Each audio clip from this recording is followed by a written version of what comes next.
পূর্ব মেদিনীপুরের রামনগর ২ ব্লকের বালিশাই গ্রাম পঞ্চায়েতের তলকাটালিয়া বালক সংঘের পরিচালনায় সর্বজনীন শ্রী শ্রী শীতলা মাতার পূজা অর্চনা ও অন্ন মহোৎসব অনুষ্ঠানকে ঘিরেই এলাকার উৎসবের পরিবেশ।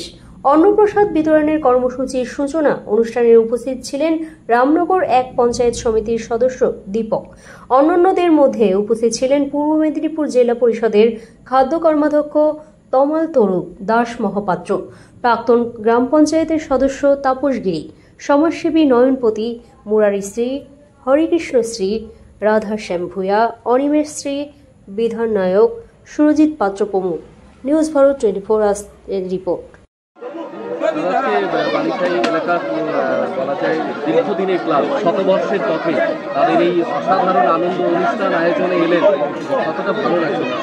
না, আমি খুবই গৌরব অনুভব করছি। আজকে তলকাটালিয়া বালক সংঘের ব্যবস্থাপনা ও আয়োজনে সার্বজনীন শ্রী শ্রী শীতলা মায়ের পূজা অর্চনা তৎসহ অষ্টম প্রহর হরিনাম যজ্ঞ সহ অন্ন মহোৎসব 2025। আজকে বহু মানুষ এখানে এসেছেন, এলাকার জাতি ধর্ম বর্ণ নির্বিশেষে একই পংক্তিতে বসে মহাপ্রসাদ গ্রহণ করছেন। মানুষের মধ্যে ক্রোধ, ক্ষোভ, গ্লানি, হিংসা অনেকটাই মুছে যায় একই পংক্তিতে বসে খাওয়া দাওয়ার ফলে, মহাপ্রসাদ গ্রহণ করার ফলে। কারণ আপনারা জানেন যে দৈনন্দিন জীবনে মানুষ অক্লান্ত পরিশ্রম করেন, তাই এই মহাপ্রসাদই পারে যে সমস্ত মানুষকে একত্রিত করতে। কে বড়, কে ছোট, কে ধনী, কে দরিদ্র, কে অন্য ধর্মের লোক, সমস্ত মানুষ একত্রিত হয়ে মানুষ মহাপ্রসাদ গ্রহণ করেন। তাই মানুষের মধ্যে বিভিন্ন ধরনের হিংসা, গ্লানি, কপটতা অনেকটাই মুছে যায়, কুসংস্কার মুক্ত হয়। এখনও কিছু কিছু জায়গায় কুসংস্কারের প্রচলন আছে। তাই আমি চৈতন্য মহাপ্রভুর কাছে আমি প্রার্থনা করব যে মহাপ্রভুর আগমনে এলাকার বাসী সবাই সুখে থাকুন এবং এলাকার প্রত্যেকটি পরিবারে যাতে সুখ সমৃদ্ধি ঘটে, এটাই আমি মা শীতলা এবং আমি মহাপ্রভু চৈতন্যদেবের কাছে আমি প্রার্থনা করছি। তাই সবাইকেই আমি আহ্বান জানাবো, এই ক্লাব শতবর্ষের পথে 95তম বর্ষে পদার্পণ করলো। তাই আগামী দিনে এই ক্লাব আরও বেশি করে মানুষের কল্যাণে ব্রতী হবে, এটাই আমি তাদের কাছে আহ্বান জানাবো। এই ক্লাব সারা বছরই মানুষের জীবনে যে 3টি বড় দান, অন্নদান, রক্তদান এবং বস্ত্রদান, এই ক্লাব বছরের বিভিন্ন সময় তারা বিভিন্ন সমাজসেবামূলক কাজে ব্রতী হন, বিভিন্ন কর্মকাণ্ডের সঙ্গে যুক্ত থাকেন। এবছরও তারা অন্ন মহোৎসব থেকে শুরু করে, রক্তদান শিবির থেকে শুরু করে, বৃক্ষরোপণ কর্মসূচি থেকে শুরু করে, বস্ত্রদান থেকে শুরু করে, সাংস্কৃতিক অনুষ্ঠান, বিচিত্রা অনুষ্ঠান, বিভিন্ন ধরনের প্রতিযোগিতামূলক অনুষ্ঠান আয়োজন করেছেন। তাই আমি চাইব আগামী দিনেও তারা যাতে এলাকাবাসীর পাশে থাকেন, এলাকার কোনো মানুষ অসুবিধায় পড়লে তারা যাতে সব রকম সাহায্য সহযোগিতা করেন এবং আমার পক্ষ থেকে এই ক্লাবকে সব রকম সহযোগিতা করার আমি প্রতিশ্রুতিবদ্ধ হচ্ছি এবং সবাই যাতে সুখে শান্তিতে থাকেন এবং এই ক্লাবের উত্তরোত্তর শ্রীবৃদ্ধি কামনা করছি। নামে বালক সংঘ, নবীনরাই এবার দায়িত্ব নিয়েছে। আগামী দিনে ক্লাবের কর্মকর্তাদের কি বার্তা দেবেন, তাদের পাশে কিভাবে থাকবেন?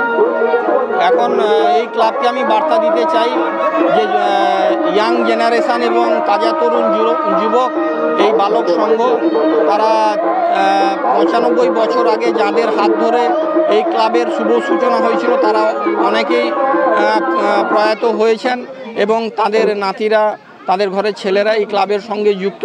তারা যাতে আরও বেশি করে মানুষকে সঙ্গে নিয়ে তারা যাতে এই ক্লাবটাকে আরও বড় করে তোলেন এবং এলাকার প্রত্যেকটি অনুষ্ঠানে যাতে তারা সামিল হন, মানুষকে যাতে সহযোগিতা করেন, এটাই আমার ক্লাবের কাছে বার্তা থাকবে।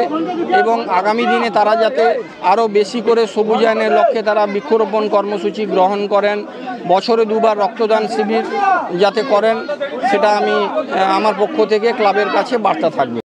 আপনার নাম? আমার নাম অনিমেষ শ্রী, আমি এই ক্লাবের সদস্য। আমাদের ক্লাব বালক সংঘ বলতে প্রায় 95 বছরে পদার্পণ করেছে।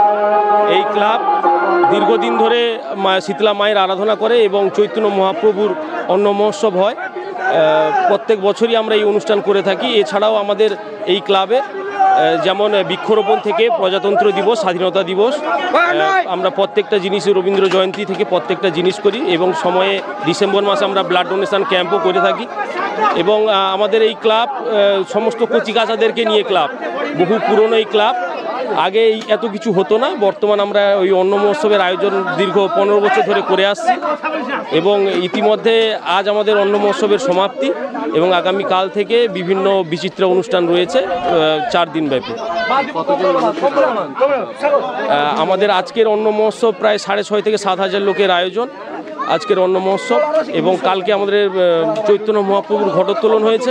এই ঘটোত্তোলনে প্রায় 2 থেকে 2,500 লোকের সমাগম ছিল এবং রাত্রেবেলা আমরা বর্ণাঢ্য শোভাযাত্রা সহকারে ঘটোত্তোলন করে রাত্রে সবাইকে নিদানি প্রসাদ খাওয়ার ব্যবস্থা করে দিয়েছিলাম। এই পাড়ার এই ক্লাব হচ্ছে এইটুকু সীমাবদ্ধ, কয়েকটা 15 থেকে 20টা পরিবারকে নিয়ে আমাদের এই ক্লাব, কিন্তু আমরা এত বছর ধরে এইভাবে পরিচালনা করে আসছি।